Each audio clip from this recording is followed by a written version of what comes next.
हाय friends, मैं हूं Manav. Welcome to movie show. भी करते हैं आपस में पॉजिटिव से नमस्कार और बात करते हैं दो ऐसी न्यूज़ की जो आज बहुत ज़्यादा वायरल हो रही हैं। और ये एक अच्छा सा सेगमेंट है, मुझे अच्छा लगता है ये सेगमेंट पे बात करना।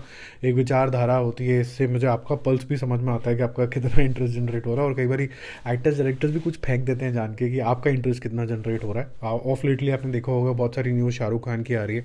तो ऐसा तो नहीं होता होगा कि शाहरुख खान के घर में कोई गया और फिर आके वो बाहर बताता है कि मैंने ना ये बात करी थी, कि मैंने ना इस कैमियो की बात करी थी, मैंने ना ये फिल्म ऑफर कर दी है, बताना मत किसी को। और फिर वो सारी न्यूज़ बाहर हो जाती है।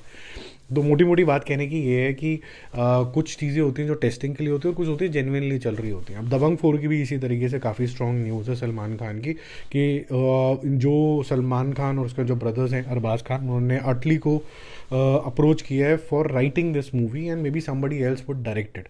But why somebody would go to an Atlee to write this movie and why not somebody else, ये मुझे समझ में नहीं आया। और दूसरा, इसके आगे जो लिखा हुआ आया, ये हंगामा पे न्यूज़ आई थी कि इसका ये स्पिन ऑफ है दबंग का, जिसके अंदर सलमान खान को आप दोबारा देख पाएंगे।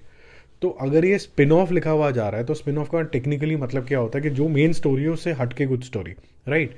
तो उससे हटके स्टोरी तो किसकी थी? वो तो अरबाज खान की थी। तो क्या ये अरबाज खान की स्टोरी है जो इसके अंदर सलमान खान थोड़ा सा कैमियो शेमियो कर देंगे? तो वो देखने भी कौन जाएगा? ज़्यादा लोग तो नहीं जाएंगे, वो दबंग वाली बात तो नहीं होगी। और अगर इसके अंदर सलमान खान पूरे हैं तो फिर को स्पिन ऑफ कैसे बोलेंगे? ये तो फिर दबंग 4 ही हो गया ना। फिर दबंग स्पिन ऑफ कैसे हुआ है? तो ये मुझे स्टेटमेंट ही थोड़ी सी इलॉजिकल से लग रही थी, तो I don't believe this news at all. बाकी गदर 3 की जो न्यूज़ आ रही है वो ये आ रही है कि इसका जो स्टार्ट टाइम है वो 2025 मिड का है। यानी एक साल पूरा राइटिंग के लिए लगेगा, क्योंकि अभी तक इनका सिर्फ एक कॉन्सेप्ट बोर्ड के ऊपर एक वर्जन जो है वो क्लोज हुआ है कि आप इसके आगे तारा सिंह की कहानी को यूं यूं यूं लेफ्ट राइट सेंटर में जा सकते हैं। 4 कहानियाँ बल्कि, और इनमें से ये रूट आप पकड़ सकते हो। अब इस रूट के ऊपर प्रॉपर राइटिंग होगी, स्क्रीन प्ले होगा जिसमें साल भर जाएगा। तब तक तारा सिंह और मूवी करेंगे यानी सनी देओल। और 2026 मिड पे कहीं ना कहीं या अगस्त वाले टाइम के आसपास ये फिर से रिलीज़ होगी। और इसके अंदर तारा सिंह का कोई बहुत बड़ा एज गैप नहीं होगा। मुझे लगता है कि ये मैं चाहता था कि तारा सिंह एज हो, टू बी वेरी ऑनेस्ट। ये थोड़ा मुझे ज़्यादा समझ में नहीं आई बात। आपको ये लीप जो लेना था वो आप 71 तक तो पहुंच ही गए थे पार्टीशन से, तो 20 साल का तो आपने गैप ले लिया। उसके बाद आप एक और 20 साल का गैप लेते जिसके अंदर Tara Singh is in is 50s, late 50s या मिड 50s। जैसे कि आप रॉकी को भी देखते हैं, रॉकी देखी आपने, या फिर आपने रैम्बो देखी, उसके अंदर वो एज हो गया, आधे बाल सफ़ेद हो गए। लेकिन वो अंदर से तो तारा सिंह ही है, अंदर से तो वो रॉकी ही है, अंदर से तो वो दबंगगिरी उसकी जाएगी नहीं। तो वो जो पागलपन है वो एक एजड इंसान के अंदर भी है, और उसके अंदर उसकी 2-4 मार पिटाई भी होगी, लेकिन वो बोलेगा अपन को ना लगता नहीं है, अपन सिर्फ मारता है। ठीक है।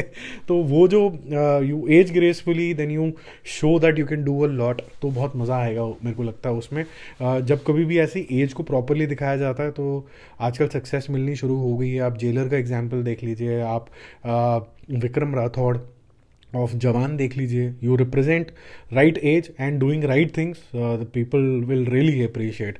तो ऐसा नहीं है कि आप बूढ़ा दिखा दिया तो वो हैंडीकैप दिखा दिया है, या फिर वो बिल्कुल ही लोगों पे डिपेंडेंट है किसी भी मुक्के को मारने के लिए। ऐसा नहीं है। Ageing gracefully and hitting it hard is something people really enjoy.